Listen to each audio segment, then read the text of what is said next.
Si vous créez au moins 10 Reels sur Instagram et que vous ne voyez aucun résultat, c'est raison numéro 1 que votre contenu n'intéresse pas votre audience.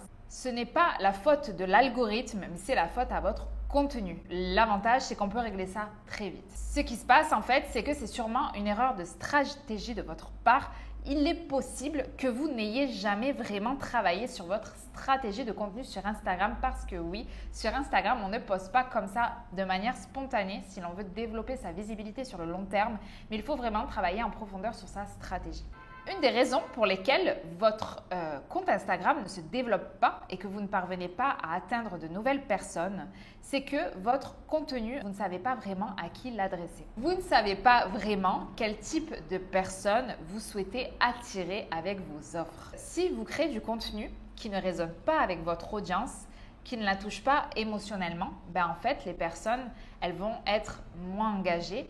Et qui dit moins d'engagement, ça va envoyer un signal au réseau social Instagram qui va en fait faire baisser votre visibilité dans ces moteurs de recherche. Alors, comment fixer ce problème? Donc, c'est tout un travail de stratégie. D'une part, il va falloir auditer l'audience qui existe déjà sur votre réseau social, la connaître. Et d'autre part, il va falloir définir le type de personne que vous souhaitez cibler. Une méthode pour faire ça, c'est d'aller en fait fouiner dans les commentaires de vos pairs, des personnes qui se trouvent dans la même thématique que vous, et de regarder un petit peu ce que disent les gens, les questions que posent les gens à cette personne-là. Par exemple, la dernière fois, je suis allée sur le compte d'un créateur de contenu spécialisé dans le fitness et la nutrition. Je suis allée voir dans les commentaires, il y a une personne qui disait « As-tu des exercices qui sont adaptés à des personnes qui ont 40 ans et plus ?»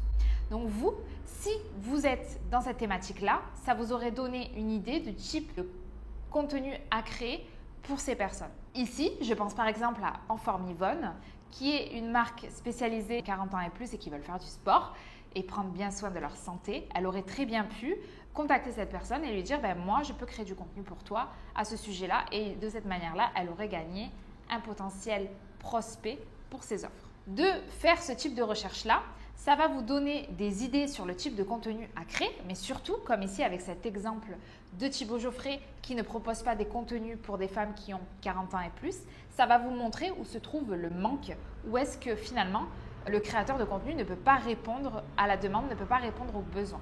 Et du coup, ça vous donne un avantage concurrentiel. La deuxième méthode pour davantage en fait définir son client idéal, c'est d'utiliser vos stories. Vous pouvez par exemple utiliser les stickers sondages, les stickers questions et poser des questions directement à votre audience depuis vos stories pour savoir quel type de contenu l'intéresse, quels sont ses points de douleur et qu'est-ce qu'elle aimerait découvrir sur votre compte.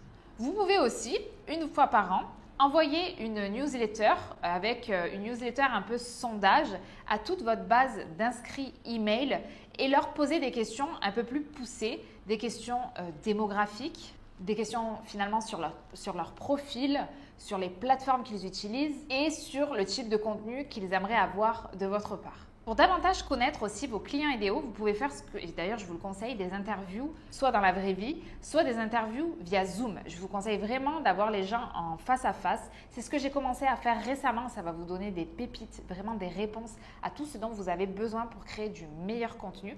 Vous pouvez également faire ce type d'interview-là par message interféré en message vocal. Ça marche aussi. La troisième méthode, c'est pour chaque post de se demander ce que la personne va en retirer. Ici, j'ai envie de vous dire de faire très attention. Il y a quelque chose que je vois beaucoup sur les réseaux sociaux, c'est ce que moi j'appelle l'ego branding. C'est cette tendance à parler de nous. Certes, on nous dit que c'est bien de parler de nous, mais attention, tout ce qu'on raconte sur nous doit servir notre message, doit servir à notre entreprise. Il faut vraiment, vous, quand vous créez votre contenu, essayer d'avoir un élément clé dans votre contenu qui va pousser les gens à commenter, qui va pousser les gens à le partager ou tout simplement à l'enregistrer. Pensez vraiment que tout ce que vous postez sur Instagram, ça doit soit servir à apprendre quelque chose, soit servir à nous inspirer ou nous divertir. Raison numéro 2 pour laquelle vous n'arrivez pas vraiment à vous développer sur Instagram, c'est que vous n'avez pas travaillé à la fois sur l'aspect textuel et sur l'aspect visuel de vos contenus. Par exemple, vous postez des carousels, il y a beaucoup trop de texte, ça ne donne pas envie de le lire et il n'y a pas d'espace vide pour laisser respirer vos visuels. Ou alors, vous avez des couleurs qui font trop mal aux yeux sur vos contenus, ou bien vos typographies sont difficiles à lire et au lieu de se casser la tête à essayer de déchiffrer, on préfère partir.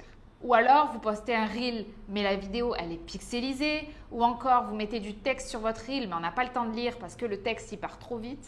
En fait, en faisant tout ça, ça ne donne pas du tout envie aux gens d'engager avec votre contenu. Conclusion, même si vous avez un super contenu, apprenez vraiment à le mettre en valeur visuellement, avec des visuels beaux et captivants qui donnent vraiment envie de les lire. Votre image de marque doit être déployée sur vos réseaux sociaux. Jusque-là, vous avez donc compris que le problème venait soit de votre stratégie contenu, soit de votre identité visuelle, soit de la qualité de vos posts. Si malgré tout, vous ne réussissez pas à vous développer, c'est peut-être que raison numéro 3, vous ne savez pas du tout quelle fonctionnalité d'Instagram utiliser pour atteindre vos objectifs. Prenons un exemple.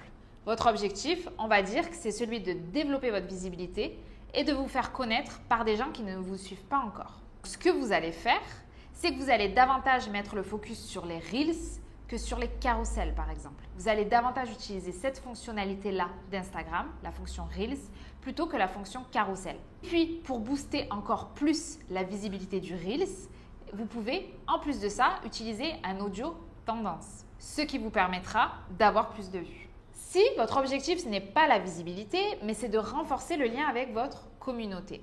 Ici, vous pouvez continuer de faire des Reels, mais au lieu de partager du contenu divertissant, qui pourrait avoir beaucoup de vues sur les réseaux sociaux, vous allez à la place partager plutôt du contenu d'expertise. Du contenu d'expertise, ça peut être un contenu face cam, comme je le fais ici quand je vous parle de branding, de marketing digital et d'Instagram.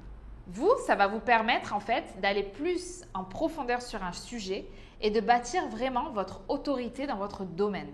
Ce que vous pouvez faire aussi pour renforcer le lien avec votre communauté, c'est utiliser la fonction Story d'Instagram dans laquelle vous interagissez ou encore de faire des lives, la fonction live d'Instagram. Ces fonctions, elles sont super pour accroître du lien avec vos communautés, les stories, les lives, etc.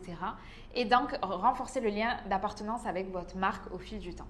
Raison numéro 4, pour laquelle vous avez du mal peut-être à vous développer sur le réseau social Instagram, c'est que vous ne variez pas assez vos contenus. Même si tout le monde dit qu'il faut faire des Reels, je ne suis pas à 100% d'accord parce qu'il faut quand même se dire que sur les réseaux sociaux, les gens ne consomment pas tous les contenus de la même manière. Il y a des gens qui n'aiment pas trop regarder les vidéos et qui préfèrent lire des carousels. D'ailleurs, j'en fais partie. C'est la raison pour laquelle je vous encourage sur votre réseau social d'avoir à la fois des vidéos, mais aussi des carousels pour justement renforcer, développer l'accessibilité à vos contenus. Il y a vraiment cette tendance qui dit que pour développer un réseau social, il faut poster tous les jours le même type de contenu pour habituer son audience à une certaine routine. Moi, personnellement, je trouve que de ne faire que des Reels, ça va exclure les personnes qui n'aiment pas regarder les vidéos et de faire que des carousels, ça va exclure toutes les personnes qui n'aiment pas lire. Donc, je suis un petit peu mitigée sur cette idée-là, comme quoi il faudrait faire tout le temps le même contenu. Dans le document que je fournis à mes élèves dans mon programme et que je vais vous mettre à l'écran, tout ce que je viens de dire là, concernant les fonctions, les formats, etc., c'est facilité. Parce que j'ai fait un peu des menus déroulants et avant même de créer le contenu, avant même que les personnes se mettent à créer du contenu, on va d'abord choisir le format. Est-ce que je fais un carrousel? Est-ce que je fais une vidéo? Ensuite, on va choisir l'objectif. Ensuite, on va choisir la thématique de son contenu, c'est Content Pillar que l'on aura défini lors de sa phase stratégie de contenu. Si ça vous intéresse d'apprendre à bâtir une marque forte sur les réseaux sociaux et du coup d'accéder à ce type de document que je fournis gratuitement à mes élèves, n'hésitez vraiment pas à vous inscrire à mon programme qui ouvrira bientôt ses portes. Je vous mets le lien directement sous la vidéo. Une des raisons aussi pour laquelle tu n'arrives pas à développer ton compte Instagram et ta visibilité, c'est que tu ne comprends pas vraiment comment fonctionne l'algorithme. L'algorithme Instagram est basé sur la récence. Ce qui veut dire que si tu ne postes qu'une fois par semaine, tu vas être beaucoup moins visible qu'une personne qui va poster tous les jours. L'algorithme est aussi basé sur les relations. En fait, il va montrer ton contenu aux gens qu'il considère que tu as une relation avec eux. C'est pas très français, mais j'espère que vous m'avez compris. Pour nous, ça veut dire quoi? Pour nous, c'est très important de montrer qu'il y a des interactions sur notre compte, qu'on échange avec la communauté. et qu'il y a des gens qui interagissent avec nous. Plus je crée d'interactions sur mon compte Instagram, plus mon compte Instagram sera poussé par l'algorithme pour être davantage visible aux yeux de potentiels futurs abonnés. La troisième chose de l'algorithme, donc on a parlé de la récence des relations, c'est l'intérêt. Si Instagram voit que vous êtes intéressé par un contenu, par un type de contenu, une thématique, il va vous montrer plus de contenu autour de cette thématique. Si par exemple, moi, je suis intéressée par le yoga, il voit que je suis intéressée par le yoga parce que je regarde beaucoup de contenu où on parle de yoga, de flow de yoga, de philosophie de yoga, etc.